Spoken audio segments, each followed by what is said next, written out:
नवा नगराध्यक्ष राजकीय सूत्र मात्र जुनेच। सिन्नर नगरपालिकेच्या निकालाने पुन्हा एकदा राजकीय वर्तुळात खळबळ उडवली आहे। धक्कादायक, काहीसा बुचकळ्यात टाकणारा आणि तितकाच अर्थपूर्ण असा हा निकाल सिन्नरकरांच्या राजकीय परिपक्वतेचं द्योतक म्हणावे लागेल।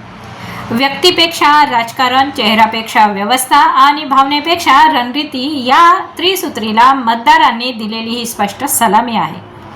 या निकालाकडे पाहताना प्रश्न उपस्थित होतो तो असा की हे आमदार खासदारांच्या वर्चस्वाचे पुनःप्रमाण आहे की सिन्नरकरांनी दिलेला विश्वासाचा शिक्का। प्रत्यक्षात हे दोन्हीही असू शकते, कारण नगराची सर्वस्वी जबाबदारी सिन्नरकरांनी पुन्हा एकदा आमदार आणि खासदारांच्या खांद्यावर सोपवली आहे। त्यामुळे आता विकास, संस्कृतीचे जतन, नगर सुशोभीकरण आणि लोकाभिमुख प्रशासन या बाबतीत विद्यमान नेतृत्वावर जबाबदारी अधिक वाढलेली आहे। नवनिर्वाचित नगराध्यक्ष विठ्ठल अशोक उगले हे जरी जनतेतून निवडून आलेले असले तरी सिन्नरच्या राजकारणातील फॉर्म्युला या दृष्टीने मात्र नवे नाहीत, हे वास्तव नाकारता येत नाही। व्ही राजे ग्रुपच्या माध्यमातून विठ्ठलप्पा उगले यांचे प्रस्थ सिन्नर तालुक्याच्या कानाकोपऱ्यात पोहोचलेले आहे। एका सामान्य शेतकरी कुटुंबात जन्मलेले आप्पा माळेगाव उद्योग समूहात साधे कामगार म्हणून काम करताना लेबर कॉन्ट्रॅक्टर, नंतर हॉटेल व्यावसायिक असा त्यांचा प्रवास हा संघर्ष, मेहनत आणि जनसंपर्क यांचा उत्तम संगम दर्शवतो।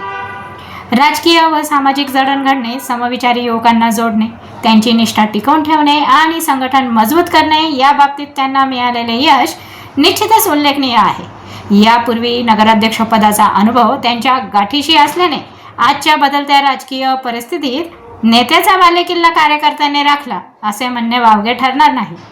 त्यांची तडफदार कार्यशैली आणि निर्णय क्षमता हीच त्यांच्या विजयाची गुरुकिल्ली ठरली आहे।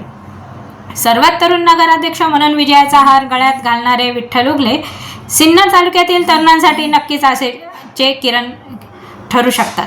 बेरोजगारी, व्यसनाधीनता या महाजाळ्यात अडकलेल्या तरुणांना नवी दिशा, नवी उभारी देण्याची संधी आज त्यांच्या हातात आहे। मात्र ही अपेक्षा केवळ भावनिक न राहता कृतीत उतरावी हीच सिन्नरकरांची अपेक्षा असेल। आगामी काळात कोणताही राजकीय दबाव न ठेवता सुदृढ, पारदर्शक आणि लोकहितकारी धोरणे राबवली गेली तरच हा विजय सार्थ ठरेल।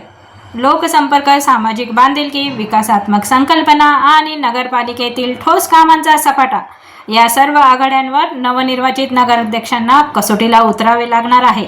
सिन्नरकरांनी विश्वास दाखवला आहे, आता तो विश्वास विकासात, सुशासनात आणि सिन्नरच्या उज्ज्वल भविष्यात रूपांतरित होतो का हे पाहणे औत्सुक्याचे ठरेल। ब्युरो रिपोर्ट, आपली दुनियादारी, सिन्नर।